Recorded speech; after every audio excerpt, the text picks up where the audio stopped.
Okay, here we go, and my goodness, I get to make a video on my Red Sox, and of course, it's about when my Red Sox absolutely stink. Take a look at the record, 31 and 32. They've been playing pretty well this year, but they've hit a pretty rough stretch lately, going 3-7 in their last 10. They just dropped their series to the Guardians. They just dropped their series prior to that to the Rays. They're going to New York this weekend. The Yankees have been playing pretty well lately, so I don't know. Things aren't looking too good, and we also just got some bad news today that Chris Sale is going to the 60-day IL with a stress reaction in his shoulder blade. Chris Sale, please, can you please just eat a sandwich, grab a gallon of whole milk and an entire gallon of ice cream? Please put some meat on those bones. I digress. But we are getting some good news. Adam Duvall is coming back to the Red Sox. He's getting activated after having a fracture in his wrist, so good to see him back. But the Red Sox,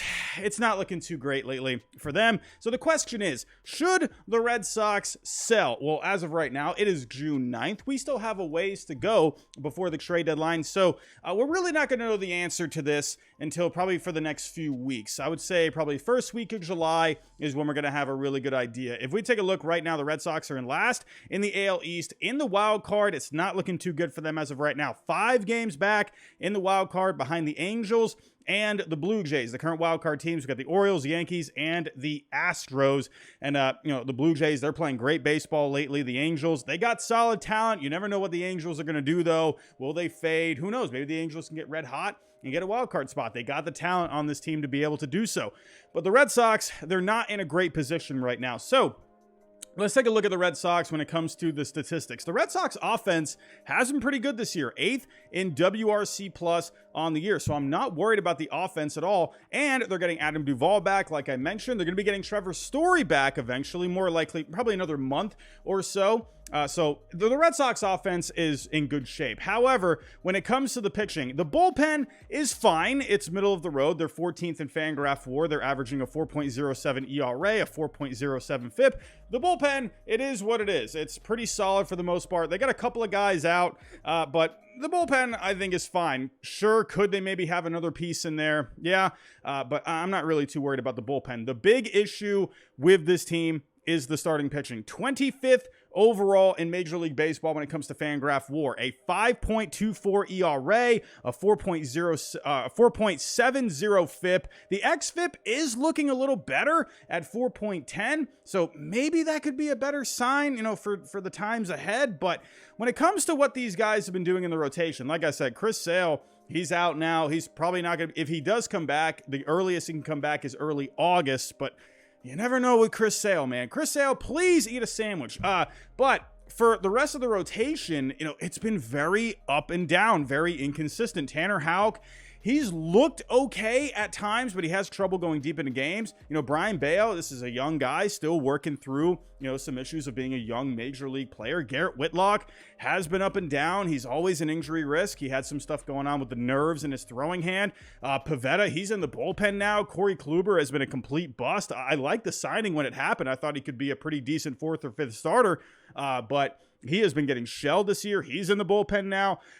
Really, our best guy in this rotation at this point is James Paxton. I mean, crazy because this guy hasn't even really pitched in the last 3 years, and James Paxton has been looking really good. He's throwing 97 on the corners. He's looking great, getting a good amount of strikeouts. So the bullpen is really, the rotation is a big question mark right now. And I don't know. I'm not feeling great about it for the rest of the season, if I were to be completely honest. I don't know if this rotation can carry you through until the end of the season. So let's say the Red Sox were to fall out of this thing completely. Let's say when you get to July, you're 10 games out, 8, 9, 10 games out of a wild card spot.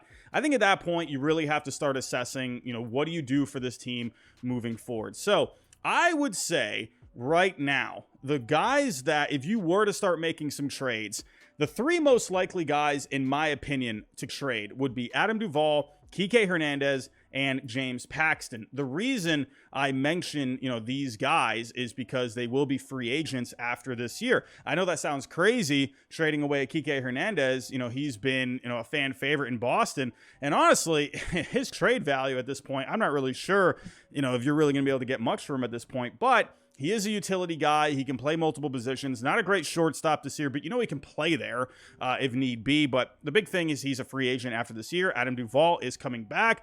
If he stays healthy for the next month and a half, this is a power bat that could help out a team. Remember, he got traded to the Braves a couple of years ago, helped them win a World Series. And then James Paxton, if he shows that he's healthy until the deadline, yeah, with a thin starting pitching market, yeah, absolutely James Paxton could be a trade candidate. So if we take a look at the values of these three guys as of right now, you're not actually getting much. Now, remember last year, the Red Sox traded away Christian Vasquez. At the time, he did not have a very high value, but the Red Sox did receive two players from the Astros, one of them being Emmanuel Valdez, who has been getting quite a bit of playing time with the Red Sox this year with Trevor Story out. He's shown some signs of possibly being a decent player down the road. And then they also got Wilyer Abreu in that deal, who's currently the number 21 prospect for the Red Sox at the moment. So, despite, not seeing a whole lot of value among these three guys, I mean, Kike right now at the moment on baseballtradevalues.com has a negative value, but I could see if a team is in need of a utility player.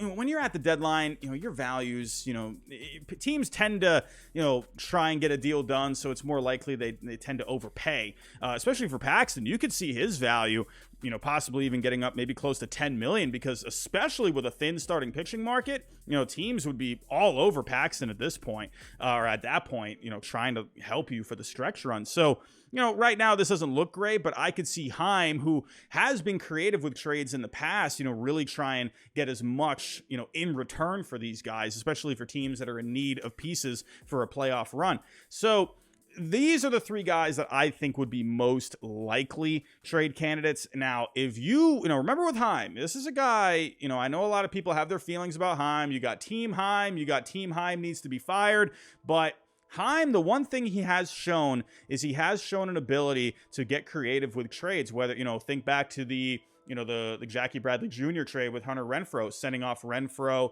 and then he brought in Jackie Bradley Jr. He brought in a couple of prospects in return with him as well. Last year with Vasquez, bringing in a couple of pieces that I mentioned. So he's made those kind of deals before where they're a little creative, under the radar, but they can help maybe boost the farm system. But I also wonder too, because when you look at the Red Sox here, like I said, you have an offense that is pretty good. Starting pitching is not good. So I wonder if maybe Heim could get creative in a way, because let's be honest here, when you're looking at the team here, you don't have a whole lot to sell. Like, this is a team that, you have talent on this roster. So it's not like you're just going to blow this up. So you can't really go into like a full-blown sell mode. At this point, you're not going to be able to trade Sale. Trevor Story, he's not going anywhere. You just signed Yoshida. He's not going anywhere. Devers is staying in Boston for the foreseeable future.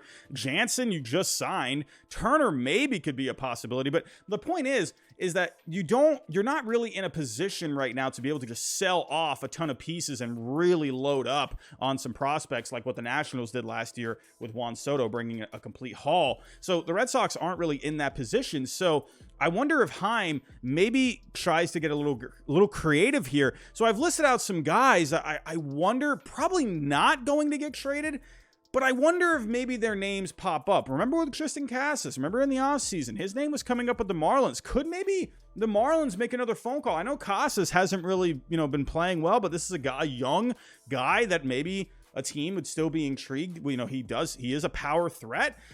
The Marlins could still use some power in that lineup. Could maybe you revisit those talks? The Red Sox, they need pitching. The Marlins could use another bat, another power bat. Could maybe they revisit those talks somehow, some way? I'm not quite sure. Someone like a Cutter Crawford, who doesn't have much of a track record, and especially with a thin starting pitching market, maybe a team could see some intrigue with a Cutter Crawford. Someone like Tanner Houck, his name was coming up in the offseason in trade rumors. Again, thin starting pitching market. Tanner Houck hasn't really fully shown the ability to go deep into games, and maybe the Red Sox feel like they can't really get any more out of him. Maybe they feel like he is what he is at this point, and maybe a team would want to take a chance on him. And then maybe someone, like, this sounds crazy, but maybe someone like an Alex Verdugo, where he's going to be a free agent in a couple of years. There hasn't been an extension reached. Alex Verdugo he's having himself a really good season this year. He's hitting 286, a 364 on base, 450 slugging, 123 WRC plus. He's having arguably the best season of his career. Right now, he's at a 2.0 Fangraph WAR. That's just right behind what he did in 2019 when he set a career high. So he's absolutely going to blow through that this year.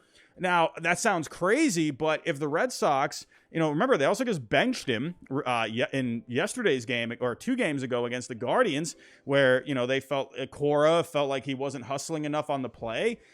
I don't know. Maybe the Red Sox feel like they don't want to sign him long term, and they do have, someone like a Jarren Duran who go out there who has been playing well this year. So maybe if you could deal from a position of strength, maybe deal Alex Verdugo, maybe get some pitching in return. You got Story coming back who can fill the void in the lineup with a pretty decent bat. You could put Duran out there. I know that sounds crazy because Verdugo has been one of our best players, if arguably not our best player. So don't come at me in the comments saying, are you crazy? The Red Sox would never trade Alex Verdugo. Most likely they're probably not going to, but I could see Heim maybe getting creative and dealing from a position of strength, because my point is the Red Sox, they're not really in a position right now where they have a free agent coming up that's like a really, who's going to be a good free agent and could really help you, down the stretch. They don't really have that kind of a player. So at this point, really, the Red Sox, if they want to bring in pieces to this team, the best option, at least in my opinion, what do I know? I'm just a potato that sits at my desk, is to deal from a position of strength. And the Red Sox have one of the best offenses in the game. So maybe you could deal a bat and try and bring in some pitching. So I don't know. That's most likely. These are the guys I think would be the most likely candidates to get traded. But then I wouldn't be surprised if maybe some of these names popped up. Who knows? Maybe even a team makes a call on someone like a Garrett Whitlock, who's on a team-friendly deal. He's got a lot of value at the moment. There's still a lot of potential with him, but maybe a team takes a chance and maybe makes a phone call on Garrett Whitlock. Probably not. Again, these are like less likely candidates, but I wouldn't be surprised if their names came up. But the point is that the Red Sox, they're in a pretty tough spot right now. They're 5 out in the wild card. They're a game under 500. If you take a look at the schedule for the Red Sox coming up over the next month, it's not going to be the easiest of schedules. You got the Yankees coming up this weekend. You also got the Yankees next weekend as well. So a lot of Yankees over the next couple of weeks. You do have the Colorado Rockies coming up this week. My goodness, my computer is very slow right now. What the heck is going on? But you got the Twins coming up. You did win that series against the Twins earlier in the season. So you got a White Sox team who's been struggling this year. The Marlins are a pretty pesky team, so that could end up being a pretty tough series. So I really do think you need to kind of wait until the end of June to really see what this Red Sox team is. Again, they've been a pretty decent team. They've been right around that wild card picture. Hey, it just takes, a game or two to really get back into it. Who knows? Maybe the starting pitching can stabilize. And if the starting pitching can make their starts, and if they can just provide you 5-6 solid innings every start, and let the bullpen take over at the end, who knows? Maybe the Red Sox can get themselves under control. But the big key is pitching. They're going to have to pitch. And, I know that's easier said than done, but the Red Sox right now, they're kind of in limbo at the moment, in my opinion. I think you're going to have to wait the next few weeks, really see how they end up finishing the month. They've shown they can be a good team. It seems like they just need a spark right now, and I'm not quite sure how they're going to get there. But right now, we are in a wait-and-see mode. I could very well see this team going into a position heading into July where they're going to have to start looking into some trades. Because if they're in this position July 1st, I mean, I don't know. I'm not saying the Red Sox should just completely fold. There's always a chance a team can get hot, because that's honestly the way I really do see the Red Sox taking the approach. Very similar to last year. They didn't they didn't trade Bogarts. They didn't trade a lot of these guys that were on the team. And, they wanted to still see if they could try and compete. Obviously, that ended up not working out last year. I could see them taking the same approach this year, maybe making a few deals, kind of retool a little bit. I could see that approach, happening the most. But these would definitely be the guys, if you were to go into sell mode, these would be the 3 guys where you're going to have to, probably look for a deal. And who knows? Maybe these guys can come up in talks as well. But Let me know what you think down below in the comments. I know I just rambled there a lot, so let me know everything you think. Do you think the Red Sox will end up being sellers? Do you think they can get this turned around? Let me know what you think down below in the comments. If you can, leave a like, subscribe if you are new to the channel. But that's all I have for right now, everyone. Thanks for watching, and I'll talk to you next time.